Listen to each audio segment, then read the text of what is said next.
En Cuba sabemos que hay dos regímenes, el que realmente mueve los hilos, la cúpula castrista, y el que da la cara, el designado dictador cubano Miguel Díaz-Canel. Y es precisamente lo que está haciendo Díaz-Canel, que no encaja. Él es una especie de GPS sin señal. Mientras la cúpula castrista, la que verdaderamente dirige ese barco, está teniendo conversaciones con Washington, Díaz-Canel responde en otra dirección. Lanzó ahora una campaña masiva llamada Mi Firma por la Patria. Esto dice él, una iniciativa supuestamente para unir a todos los cubanos, pero muchos ya la califican como anacrónica y desconectada de la realidad. Pero claro, él es turista en su propia tierra. Él no sufre apagones ni vive la escasez generalizada de esa crisis cada vez más profunda. Cuando creíamos que ese régimen era un sistema fallido, ahora vemos una nueva piedra de tropiezo en el desarrollo de una nueva Cuba. Y es al que yo llamo el nuevo dictador de barrio. Pero la tensión no se queda dentro de Cuba, no. Desde fuera, un aliado de Moscú, Alexander Lukashenko, lanza una advertencia directa a Estados Unidos ante una confrontación con Cuba. He invitado para analizar estos temas a Pedro Corzo, periodista y director del Instituto de la Memoria Histórica Cubana contra el Totalitarismo, para que me acompañe y podamos ver esa nueva cara de este día allí dentro de Cuba.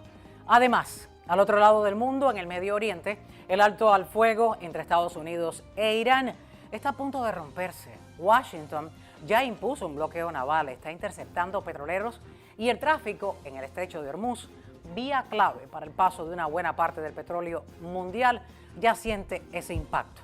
Es visible. El mercado global se sacude y los precios del crudo van al alza. Todo esto y más, aquí en solo minutos. No se vayan. Quédense hasta el final, comparte y suscríbete a mi canal. Y si te interesan los temas del programa, dale like, porque a mí también me gusta. Vamos ya. Ni más ni menos con Yelenis Reina. Ni más de lo que ocurre, ni menos de lo que nos importa. Ni más ni menos que la verdad.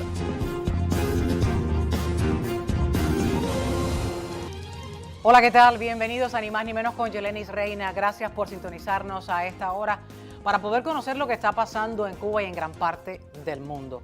Para conversar sobre Cuba, he invitado al periodista y director del Instituto de Memoria Histórica Cubana. Ahí lo tenemos vía Zoom, a Pedro Corzo. Gracias por aceptar la invitación una vez más y por querer estar en el programa. Bienvenido. ¿Qué tal, Pedro Corzo? Muy bien, muchísimas gracias por la invitación. Un placer tenerle porque por segundo se suscitan noticias dentro de Cuba. Se han admitido entre ambas partes, Washington y La Habana, que están sosteniendo diálogo, que están sosteniendo conversaciones a un alto nivel diplomático. Además, el MINREX por Cuba admitió que así está ocurriendo, aunque recientemente el Granma dijo que no había ultimátum. Pero lo que sí está llamando la atención, poco a poco sale a cuentagotas, alguna que otra información de ese diálogo, en conjunto y por separado con el nieto preferido del dictador cubano Raúl Castro. Y es que USA Today ha dicho que algunas de las opciones que está evaluando la administración Trump. ¿Podría hablarme un poco al respecto? Pedro Corzo, adelante. Mira, yo considero, me voy a remitir, para ser más preciso, a recientes declaraciones del secretario de Estado, que dijo que lo mejor que podíamos hacer era no prestarle importancia a entidades o personas que no estaban autorizadas para hablar el asunto cubano, que solo el presidente Trump y él estaban manejando esa situación. Yo creo que hay demasiada especulación de los medios estadounidenses y no sé si coincidirás conmigo, pero lo más curioso de todo es que por años, por décadas, la inmensa mayoría de los medios informativos de Estados Unidos y del mundo ignoraban lo que sucedía en Cuba. Caprichosamente pasaban por alto fusilamientos, hambrunas, escaseces, violaciones a los derechos humanos.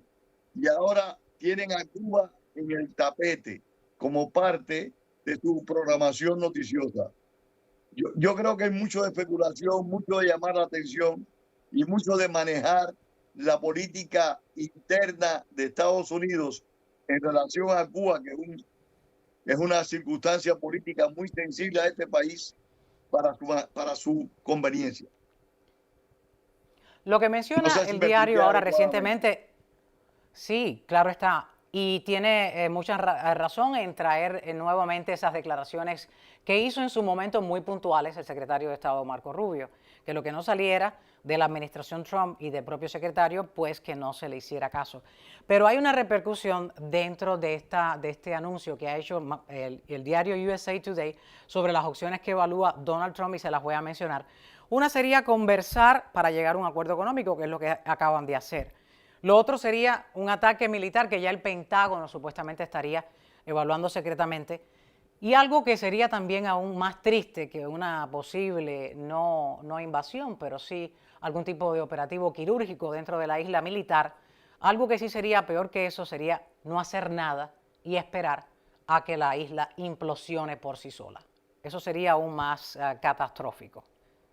Su opinión. Estoy de acuerdo contigo completamente. Lo peor de todo sería que de nuevo Estados Unidos y el mundo se cruzaran de brazos ante lo que acontece en Cuba, como también sería muy dañino que los cubanos pierdan la esperanza y la confianza de que en el país se va a producir un cambio radical. Yo soy partidario de la confrontación. Yo no soy partidario de negociaciones con gobiernos, con regímenes que realmente lo que han hecho es mentir y eliminar a su pueblo, llevar a su pueblo a vivir en condiciones miserables. Yo no soy partidario, te repito, de tratar a estas personas, a estos sujetos con guantes blancos. Ellos merecen ser tratados con rudeza, pero a su vez me preocupa en qué medida cualquier acción violenta pueda repercutir en el pueblo cubano, que a la larga es una víctima desgraciada del sistema totalitario castrista. Pero sí comparto tu opinión que lo más nocivo, lo más nefasto sería que Estados Unidos y el resto de los países que se identifican con la libertad y la democracia se dispongan a no hacer nada. Eso sería terrible, en mi opinión. Y lo estamos viendo día a día porque es como la balanza. Hay una parte, yo lo decía al principio del programa cuando lo presentaba, se conoce y estamos conscientes que en Cuba hay dos regímenes. La cúpula castrista tiene una conversación, pero Díaz-Canel tiene otro diálogo y otro mensaje, y cada día que actúa o ejecuta alguna de estas acciones que él le llama militares, profilácticas, del pueblo unido, pues parece distanciarse de la realidad aún más. Voy a poner unas declaraciones del designado dictador cubano, quien se entera de lo que ocurre, pero trata de ignorarlo. No sé a quién, porque ya la prensa internacional lo conoce. Pero bueno, vamos a verlo. Le invito. Pedro Corzo. Estamos dispuestos a defender la paz enfrentando una agresión. En Cuba va a haber combate, en Cuba va a haber disposición para defender el país. Pero yo creo que eso no es lo que necesita ni el pueblo norteamericano ni el pueblo cubano. El pueblo norteamericano y el pueblo cubano lo que merecen es que haya todo un espacio de entendimiento que nos aleje de la confrontación, que nos permita como países vecinos, como pueblos vecinos, desarrollar toda una posibilidad de intercambio en varios ámbitos de la vida que enriquecerían, que le aportarían a ambos pueblos. Yo creo que ambos gobiernos tenemos que facilitar eso.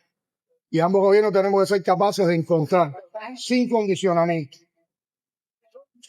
sin presión, desde una base de igualdad, desde la base del respeto a los sistemas políticos de cada país, construir espacios de entendimiento, encontrar áreas comunes donde podamos cooperar, colaborar, que nos permitan enfrentar las amenazas, que nos permitan garantizar la seguridad y la paz de Estados Unidos, de Cuba, de la región latinoamericana y caribeña, y que nos permitan avanzar alejándonos de esa confrontación.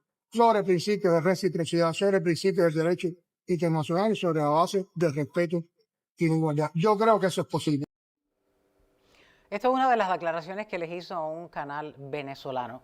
Como dice mi productor Marco Gómez cuando hablábamos de este tema, me dice, él empieza primero de barricada y luego termina tocando guitarra y hablando de paz.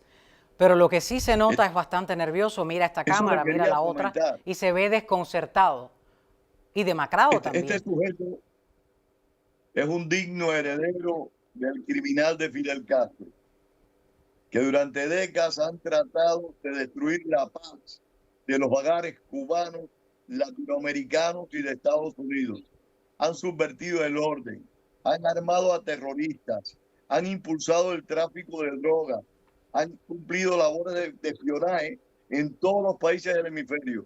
Y este cuentista, en el mismo estilo de los hermanos Castro, trata de tergiversar la verdad, lo que ellos han estado haciendo de manera sistemática y permanente por 67 años. Son unos delincuentes, pero a la vez unos mentirosos sistemáticos. Y se contradicen. Como bien dijo Son su mitómanos, son mitómanos de libro. Lo estamos viendo hace 67 años. Por delante prometen algo y al final han hecho nada. Lo que pasa es que ahora tienen no solamente acceso a la internet, todos los residentes dentro de Cuba y dentro de la isla, y conocen cuál es la actitud y el pensar de aquellas personas que desde el extranjero, no solamente desde Washington, quieren ayudar y quieren ver a esa Cuba desarrollada. Ahora, otra gran idea de este señor, que yo lo que creo es que él, yo lo dije y lo voy a repetir, él es turista en su propio país. Él no sufre un apagón. Él no sufre absolutamente ningún tipo de crisis. Y lo que se le ha hecho a él ahora mismo ha sido un nudo en el zapato, porque se la pasaba viajando con su esposa por diferentes países del mundo, se enajenaba de esa gran realidad y ahora la tiene que enfrentar porque ahí adentro no hay petróleo para encender esos aviones y salir y enajenarse de esa triste realidad que todos los cubanos de la isla, de a pie sobre todo, lo están sufriendo.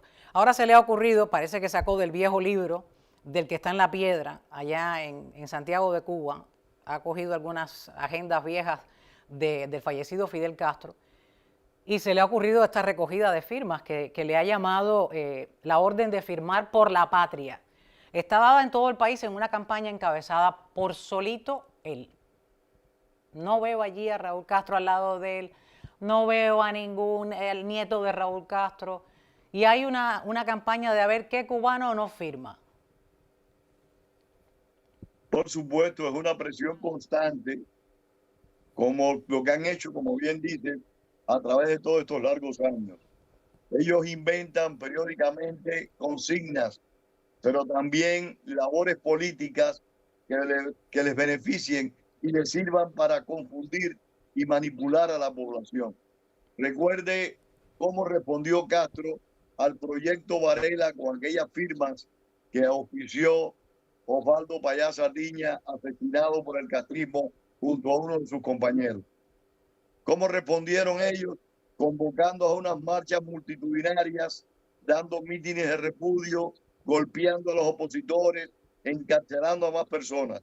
Esperemos eso, esperemos una parafernalia criminal donde de nuevo van a abusar, maltratar y encarcelar a quienes no están de acuerdo con ellos. Según el diario 14 y medio, que publicó, también se hizo eco de esta famosa campaña del designado dictador cubano, hay varias personas que se le han acercado, sus reporteros se le han entrevistado, a muchos que han recibido este llamado de mi firma por la patria, han dicho cierra la puerta y no se lo abras a nadie. Y ahora hay otra campaña interna que tiene un hashtag que es interesante mencionar, para aquellas personas que lo están viendo desde Cuba, que se llama Por eso yo no firmo. Y es que todavía trata él, ya no voy a hablar en plural cuando cualquier tipo de este tipo de iniciativa proponga y provenga y sea liderada por el designado dictador cubano, quien no reconoce lo que está pasando, sigue ajeno y no hay nada que ver en cuanto a yo diría, coherencia. Cuando se es coherente, te callas. En un gobierno como ese, que es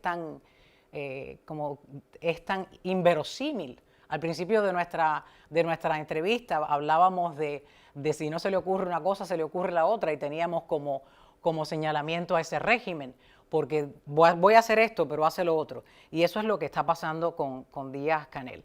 Ahora, otras de las declaraciones de uno de sus aliados no solo preocupa, sino yo creo que también vuelve a ser también parte del tropiezo de estas negociaciones de Estados Unidos. Y son las declaraciones del dictador bielorruso Alexander Lukashenko, quien ahora lanza una advertencia a Estados Unidos sobre una guerra con Cuba. Que si eso ocurriera, pues tendría, en sus palabras más o menos como tendría que vérselas con ellos. ¿Podría Rusia, Bielorrusia, ser una otra piedra de tropiezo en estas negociaciones o conversaciones, Pedro Corso?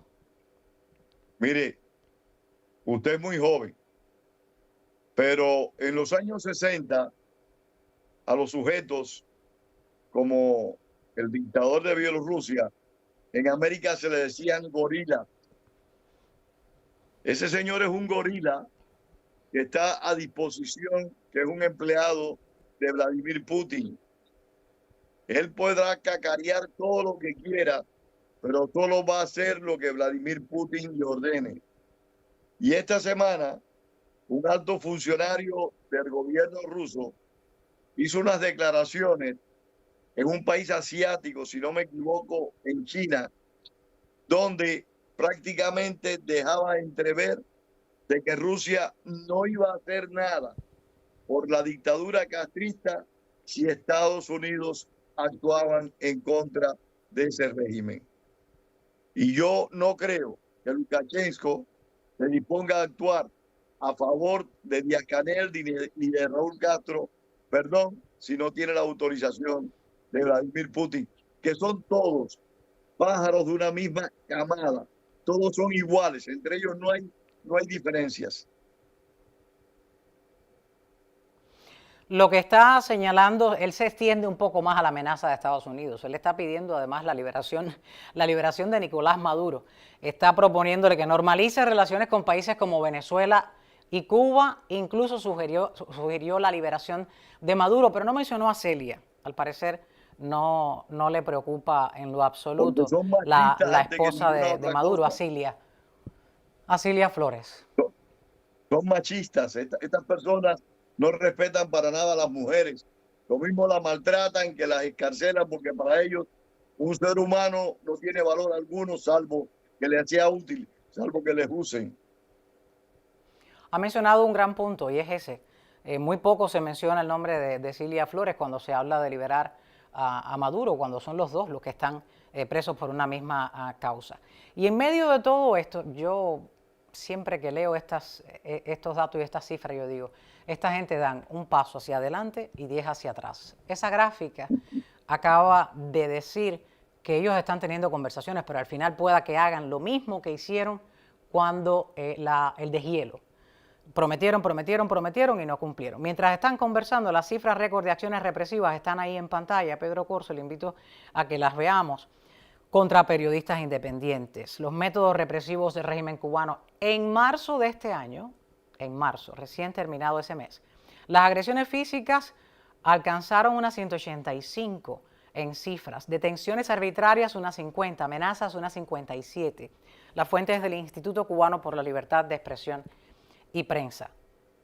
Yo le hago la pregunta que a muchos analistas les hago y no me gustaría forzarlos a hacer ningún tipo de pronóstico, porque es lo menos que uno le gustaría hacerle a esa comunidad cubana, y muchas personas ven el programa desde Cuba, y alentarlos con días y fechas no es en lo absoluto mi interés. Pero mirando cómo se desarrollan estas negociaciones y quizás teniendo en cuenta ese contenido del diario estadounidense USA Today, ¿qué es lo que podría realmente darse en Cuba de esos puntos? Mire, si el gobierno cubano considera que va a ser atacado, que va a recibir alguna amenaza, usted puede estar segura que las primeras personas en pagar los platos rotos serán los opositores. Nosotros en los años 60, cuando estábamos en el presidio político de Isla de Pinos, vivimos cómo el régimen empezó a llenar los cimientos de las circulares de TNT, de dinamita, para volar esos edificios con los presos indefensos adentro en caso de que se produjera un desembarco. O sea, ellos siempre están dispuestos a matar, a eliminar a aquellas personas que saben que se le oponen, que no están con ellos. Ayer mismo fueron arrestadas la señora Berta Soler y su esposo. Y eso es algo sistemático en Cuba desde el 1 de enero del 59, porque en Cuba no hay Estado de Derecho. Los ciudadanos no tienen derecho ante las autoridades. No hay recurso de habeas corpus. No hay nada que lo pueda usted proteger. Desde la Semana Santa estamos esperando la liberación primero de unos 51 presos políticos.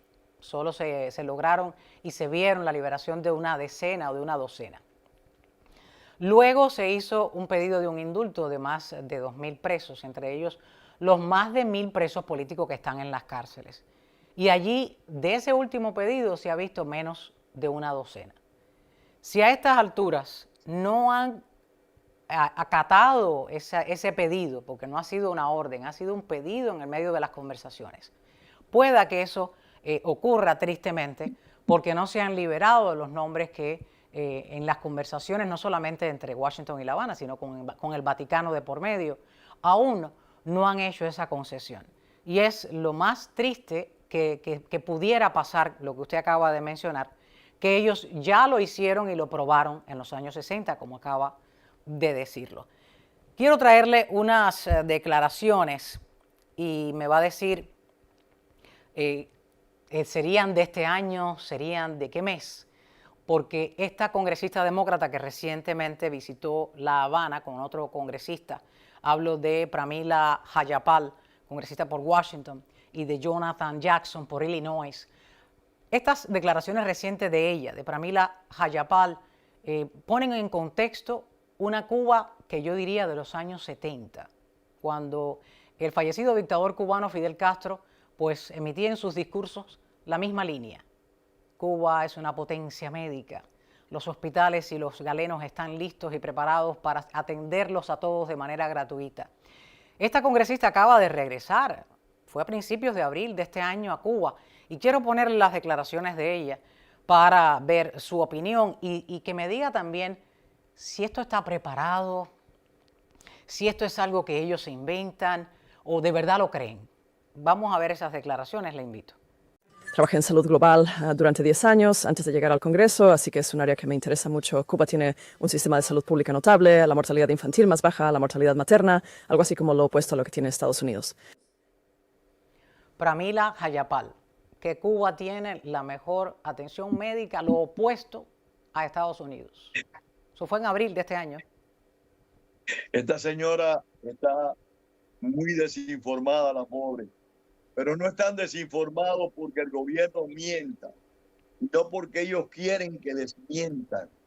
Estas personas tienen un complejo de culpa de que Estados Unidos sea un país rico, poderoso, como que les molesta.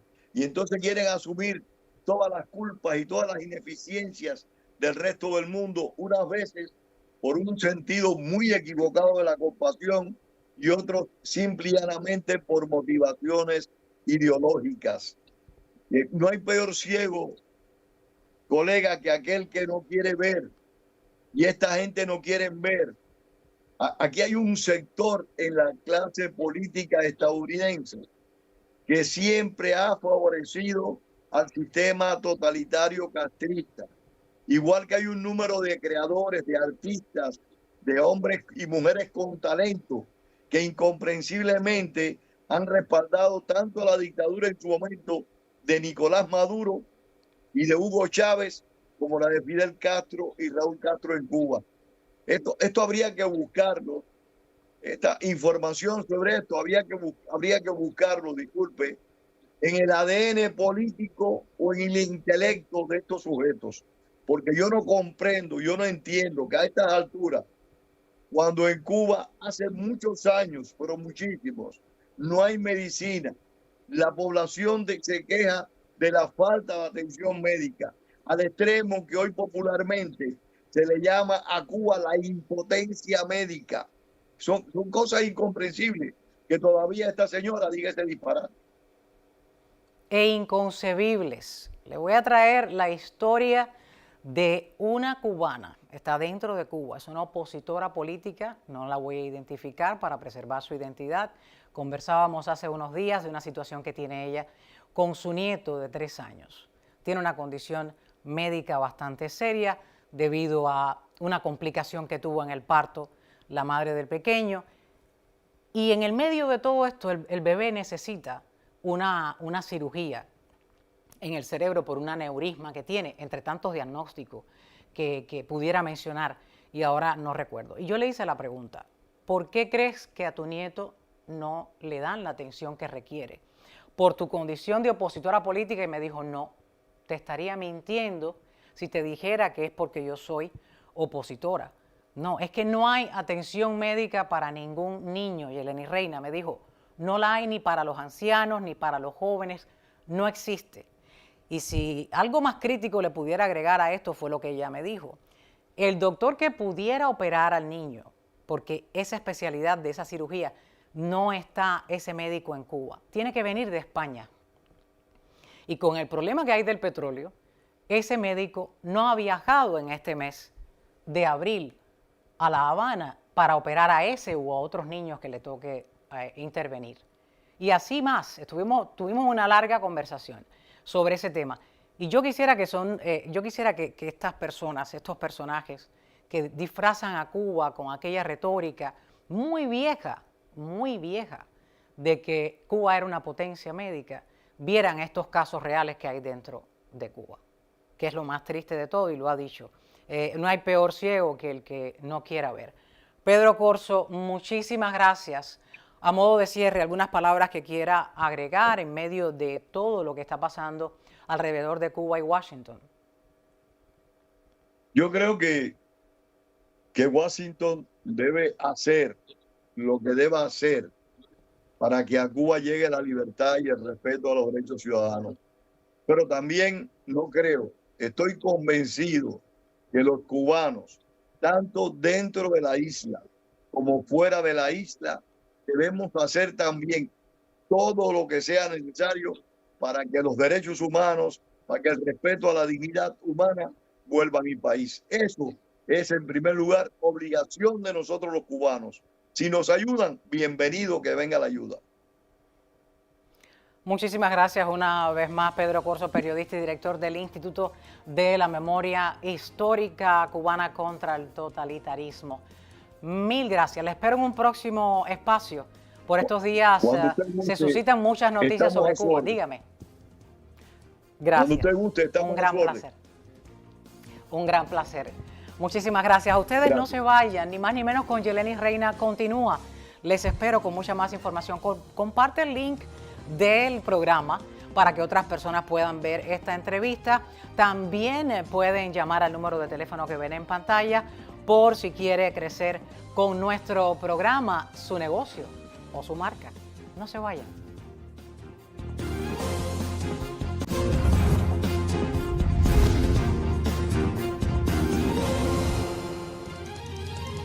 Aquí a esta hora, en Ni Más Ni Menos con Yeleni Reina, pues conversamos sobre ese tema tan importante que nos ocupa por estos días, y es la guerra entre Estados Unidos e Israel contra Irán. He invitado a un colega, amigo del programa, analista, experto, académico estadounidense, lo tengo conectado vía Zoom.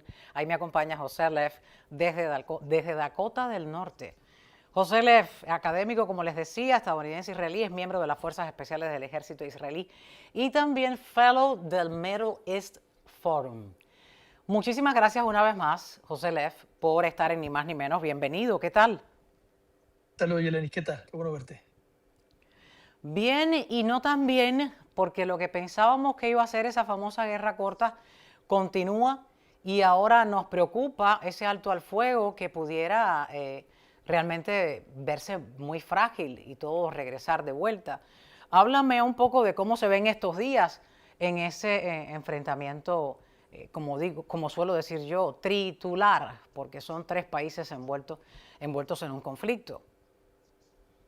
Bueno, Yeleni, primeramente desde el inicio del cese al fuego, que yo creo que es algo que me ha costado ciertas cosas a nivel personal, yo me he opuesto totalmente al cese al fuego y creo que es probablemente el mayor error geoestratégico del presidente Trump desde que ha entrado en política.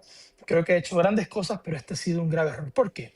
Primeramente hay que entender, que hay que explicarle a todos los televidentes qué se ha logrado en esta guerra. Sí, en efecto, Irán ha perdido más de 150 embarcaciones militares o navales. Ha visto cómo solamente se ha reducido su fuerza o su aviación a solamente entre 3 y 5 aviones. Hemos visto que la cantidad de lanzamisiles balísticos de Irán se ha reducido entre un 40 y un 50%.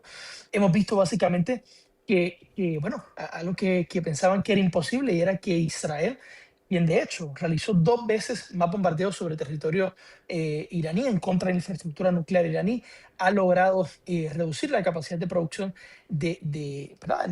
Nuclear de Irán en casi un 80%, ha logrado reducir la producción de drones suicidas iraníes a casi básicamente entre 200 y 500 diariamente, cuando Irán tenía una producción de más de 10.000 drones suicidas. Por tanto, hemos visto que eso se ha logrado. Eso es un hecho, ¿no? No podemos mentir sobre esto. Se realizaron más de 20.000 bombardeos entre Israel y Estados Unidos sobre territorio iraní. Ahora, ¿en qué yo creo que nos quedamos cortos para poder entender hacia lo que está pasando y hacia dónde la cosa se va a dirigir? Por ejemplo, hay 2 lugares estratégicos en Irán que yo creo que no se le puso mucho énfasis. Por ejemplo, la famosa isla de Kar, que hemos hablado en este programa previamente sobre ella. Desde esa isla sale el 96% de toda la producción petrolífera de Irán. Eso es un hecho. ¿Qué se hizo? ¿Qué hizo Israel? ¿Qué hizo Estados Unidos?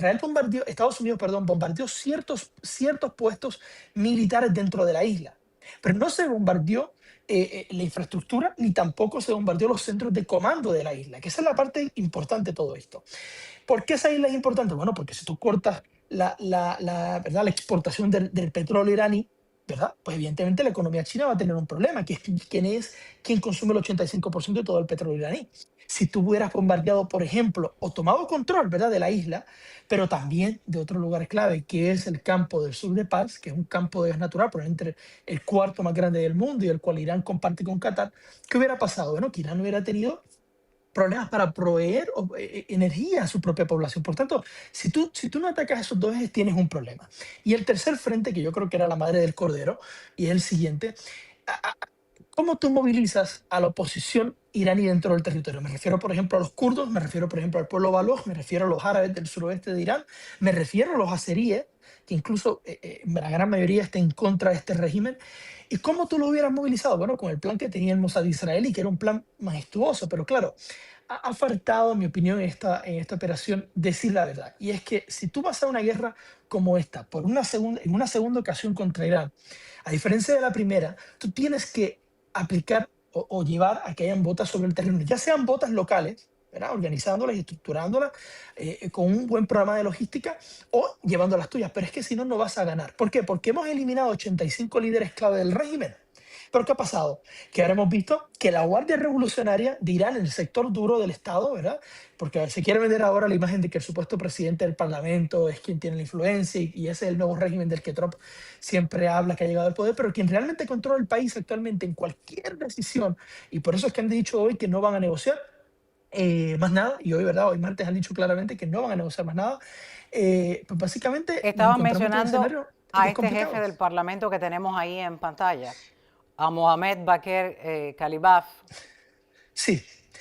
Calibaf es básicamente Él el dice que no supuesto va a líder de ese nuevo negociar. régimen, pero Mencionabas lo de, y discúlpame que te interrumpa ahí para hacer un alto en sí, esa intervención, porque mencionabas un dato importante y me lo habías dicho en un programa anterior, de que si no había botas en el terreno, seguíamos aquí pues nadando en la misma agua, sobre la misma espuma, y no íbamos a llegar a ninguna orilla. Pero ahora, Trump dice es improbable extender ese alto al fuego.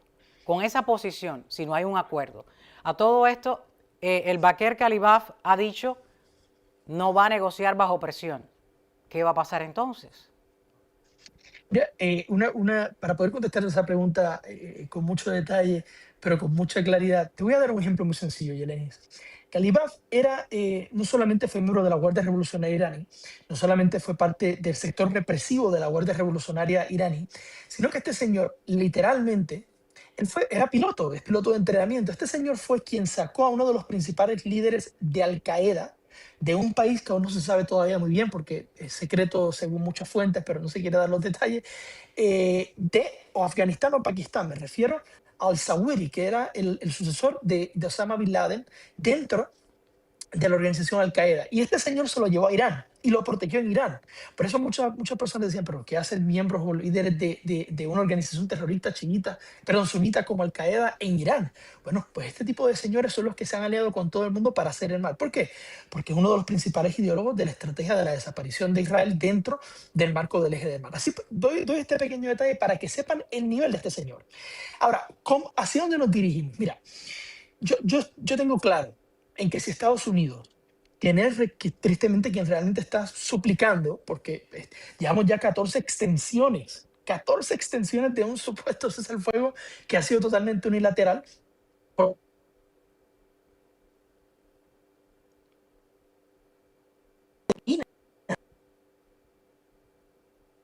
Irán ha minado todo el estrecho de Hormuz. Entonces, ¿qué ha pasado? Que, bueno, estamos en una posición débil y nos dirigimos hacia probablemente un cese al fuego que se va a seguir extendiendo, que no va a llegar a nada y que evidentemente a lo máximo, si se logra algo con Irán, será un acuerdo muy parecido al de Obama, para nada diferente al de Obama, en el cual Estados Unidos pues tendrá que recular. La otra opción, que es lo más obvio, es acabar lo que se ha logrado y no retirarnos del terreno como se hizo en Afganistán o como se hizo en Vietnam. Trump fue preciso, no va a extender el alto al fuego y si no hay negociaciones, pues comenzarán a caer bombas, así lo dijo literalmente. Otra de las cosas y acciones que hemos visto pues en las últimas horas ha sido que las fuerzas estadounidenses abordaron un petrolero sancionado por transportar, precisamente mencionabas ese crudo iraní en el Océano Índico.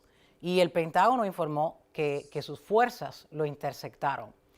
Ahí tenemos imágenes de cómo pudiera haber sido esta intersección y ese tipo de misión. Interrumpiendo ese cruce de buques petroleros, interceptándolos, ¿crees que sea la presión similar a la que se ha puesto en marcha en Venezuela, la del cerco petrolero que se ha puesto alrededor de la isla de Cuba? ¿Crees que esa misma fórmula repetitiva logre algo dentro de ese régimen teocrático iraní? No, absolutamente no.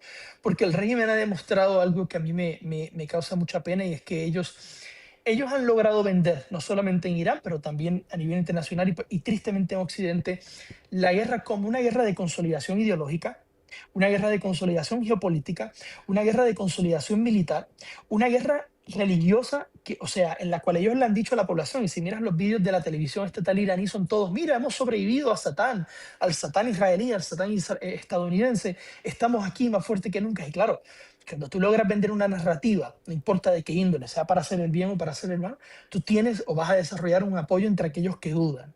Y esa es mi preocupación. Por eso es que vemos ahora mismo que Rusia y China han dicho, bueno, si aquí hubiera un cese al fuego, el régimen se queda en el poder, nosotros vamos directamente a Irán a reestructurar el programa nuclear. Nosotros vamos a asumir la reconstrucción del país. O sea, Irán está en una posición más fuerte que nunca. Y esa es mi preocupación. Porque, insisto, este es un régimen que, como hemos hablado también previamente, se atrevió a atacar a territorios de la OTAN en más de 3 ocasiones. Atacó a Chipre, atacó a Turquía, ha atacado a todos los estados árabes sunitas de la región. E insisto, y tú comentabas que el presidente Trump ha dicho que no va a dar una extensión, pero hace unos minutos él decía que hay la posibilidad de que sí lo haga. ¿Por qué? Porque supuestamente iban a haber unas negociaciones, pero hemos visto que aunque se ha dicho en 4 ocasiones que Vance estaba yendo, pero que no, que todavía está acá, que está yendo, al parecer todavía está en territorio estadounidense, y los iraníes han dicho que no quieren negociar. Volvemos, o sea, estamos ante una situación en la cual va a haber un problema en el cual se va a tener que actuar y se va a tener que elegir entre o volver al terreno, acabar con el régimen y hacer lo que realmente se quería desde un inicio y asumir las consecuencias, ¿verdad? Porque la preocupación del presidente Trump es el tema electoral a nivel nacional realmente y es lógico. Pero decir, mira, quizás yo pierdo los midterms, Helen, no pasa nada, perdemos los midterms, pero tengo por lo menos 2 años para decirle a la población estadounidense, y al mundo. Yo comencé a destruir al eje del mar internacional, ya saqué a Venezuela, saqué a Irán, traje la democracia al Medio Oriente, ¿verdad? Y por lo menos, y ya dejé aislado a Corea del Norte, a Rusia y a China, y por lo menos asegurarte que ganas la Casa Blanca, porque esa es la madre del cordero, insisto, ese es el eje central a nivel político, ¿no? Tengo unas declaraciones de Benjamin Netanyahu, precisamente durante las celebraciones del Día de los Caídos, que quisiera que escucháramos los dos y me des tu opinión sobre su afirmación. Vamos a verla. והיום נאלצנו לצאת, יחד עם בעלת בריתנו הגדולה, ארצות הברית, נגד מדינת הטרור בה"א הידיעה, שאכן מאיימת על העולם כולו וכבר תקפה מדינות רבות, תקפה את האזרחים שלהם, בטילים בליסטיים רבי עוצמה, וניסתה לפתח, ועמדה לפתח, את נשק הטרור האולטימטיבי, פצצות אטום. את האיום המיידי הזה הסרנו, ואנחנו נמשיך ללחום בכל כוחנו, במדינות הטרור, וכמובן גם באנשי הטרור, שפוגעים בכוונה תחילה בחפים מפשע. Bueno, según el primer ministro israelí, esa afirmación es un hecho. Irán estuvo a punto de conseguir la bomba atómica y él asegura también en varios de los discursos que ellos están ganando la guerra. ¿Crees que realmente Irán estuvo a punto de fabricar la bomba atómica o lo hizo? Bueno, el hecho de que tienen todavía en su poder más de 900 libras de uranio enriquecido por encima del 60%, en lugares donde ellos claramente saben dónde está, a pesar de que lo nieguen, aunque se lo niegue a los estadounidenses, es evidente de que tienen no solamente la capacidad, sino de que tienen la voluntad. Y por eso digo, si se quedan en el poder van a estar más fuertes que nunca, van a tener muchas más intenciones para desarrollarlo, van a tener hasta cierta legitimidad, porque ahora yo escucho ciertos políticos aquí en Estados Unidos y escucho también a personajes como Tucker Carlson, que se ha vendido totalmente a Qatar, decir que, bueno, que es legítimo, porque es que nos representan una amenaza existencial para el mundo. Entonces, si esa es la retórica que se está desarrollando aquí y se queda en el poder y tienen todos estos elementos, es evidente que Irán va a ir a por la bomba. Yo sí quiero aclarar una cosa para que todos los televidentes lo tengan claro. No confundamos el tema de Irán con la estrategia estadounidense con el tema de Irán con la estrategia israelí. La estrategia de Israel en este conflicto era a diferencia de la estadounidense, que Trump dijo a un inicio que era un cambio de régimen, era destruir la infraestructura nuclear iraní y la capacidad de misiles balísticos. Eso no se ha logrado del todo, pero se han hecho probablemente casi 2/3 partes de lo que se quería dentro de ese plan. Ahora, también dentro de este eje, hemos visto que luego de que comenzaron las operaciones en Irán, Hezbollah desde el Líbano comenzó a atacar a Israel. E Israel expandió por segunda ocasión su operación dentro del territorio libanés en los últimos 3 años, a nivel de que ha debilitado a Hezbollah hasta un nivel impensable, controla casi 1/3 parte del territorio libanés en el sur, que se está utilizando, ¿verdad?, para decirle a los libaneses, ustedes quieren el territorio de vuelta, tienen que negociar.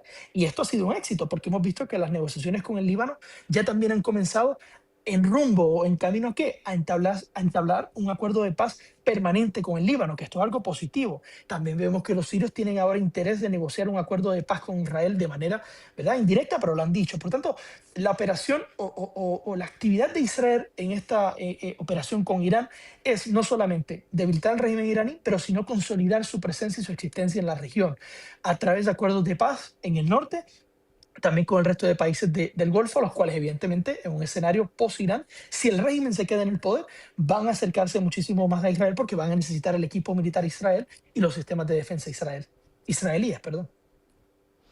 José Lev, como exmiembro de las fuerzas especiales del ejército israelí, de la parte de Israel, ¿qué deberían hacer? Ya me has dicho que por la parte estadounidense deberían poner botas en el terreno.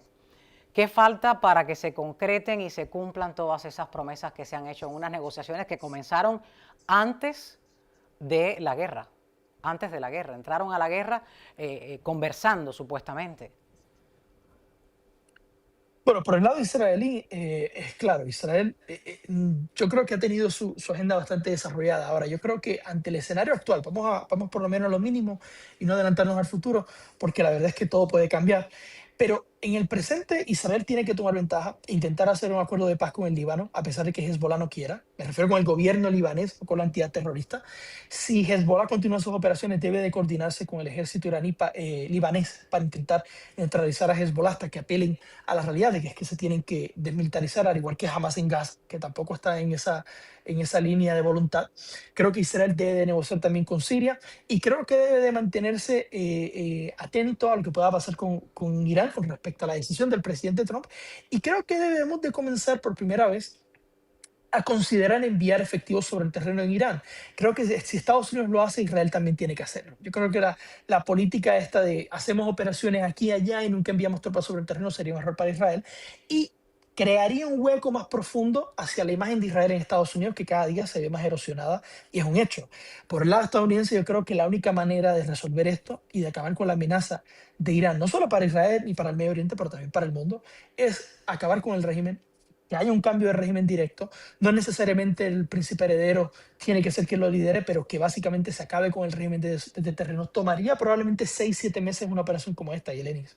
No sería una cosa de hoy para mañana, pero como te digo, a largo plazo puede sacarle mucha ventaja electoral, y yo creo que esto también ayudaría, y con esto concluyo, a acabar con un dilema dentro del Partido Republicano. Dentro del Partido Republicano está el sector de J.D. Vance y está el sector Rubio, ¿no?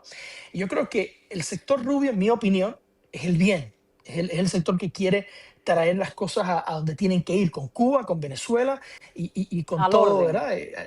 Al orden. El sector J.D. Vance no. El señor J.D. Vance quiere básicamente aliarse con Rusia, con Turquía, con Qatar. Si los iraníes están en el poder, pues está bien, no importa, negociamos con ellos.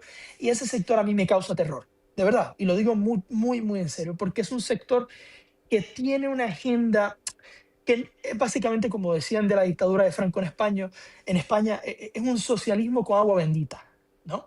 Y va en esa línea. Y no estoy hablando desde el punto de vista religioso, lo digo desde el punto de vista ideológico en materia internacional, porque ellos van a hablarse con todo el mundo y si tienen que aliarse con Irán, lo harían. Y eso a mí me parece muy, muy peligroso, la verdad.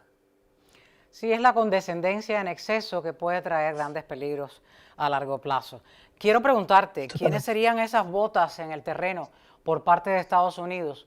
Porque si demoraría, como me cuentas, entre 6 y 7 meses este tipo de conflicto, habría más pérdidas humanas por parte del ejército estadounidense, que ya contamos varias.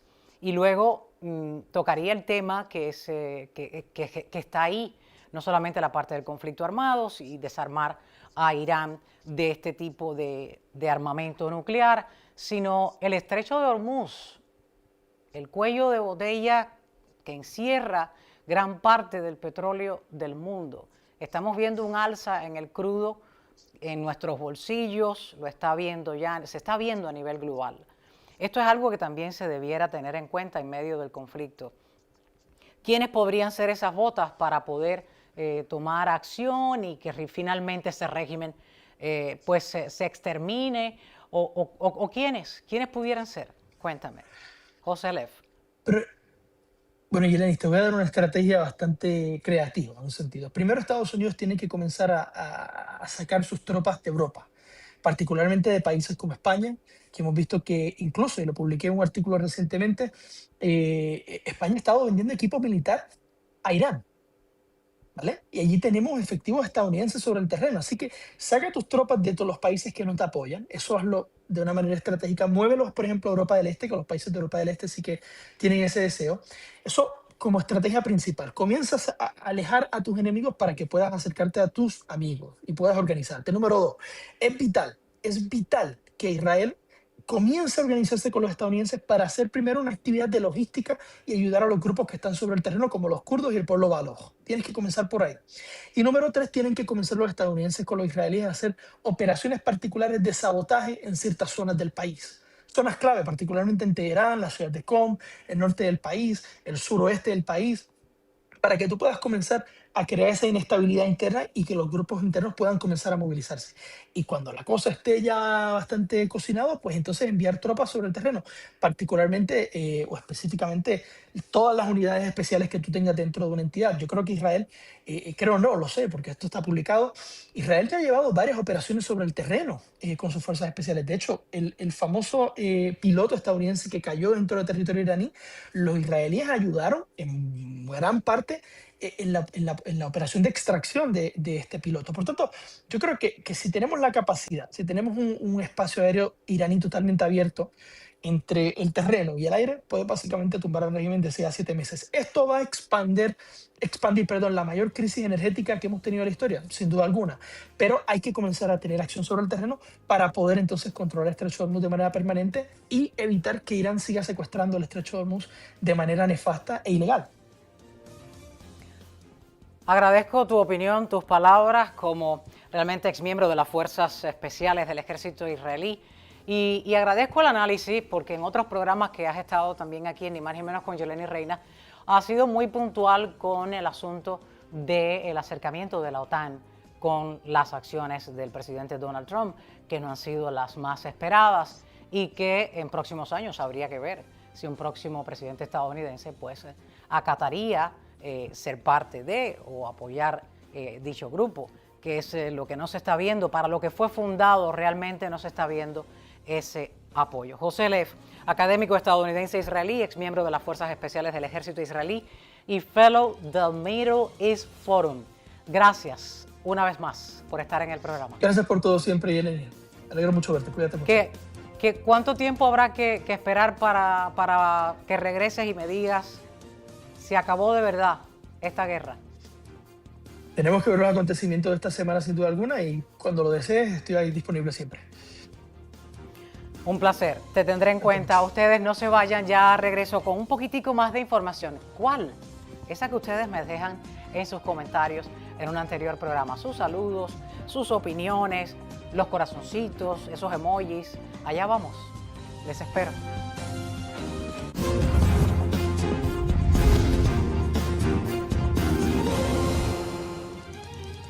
Tiempo de despedirme a esta hora leyendo los comentarios en un anterior programa. Vamos a ver a quién le toca de primero o primera. Abrimos pantalla.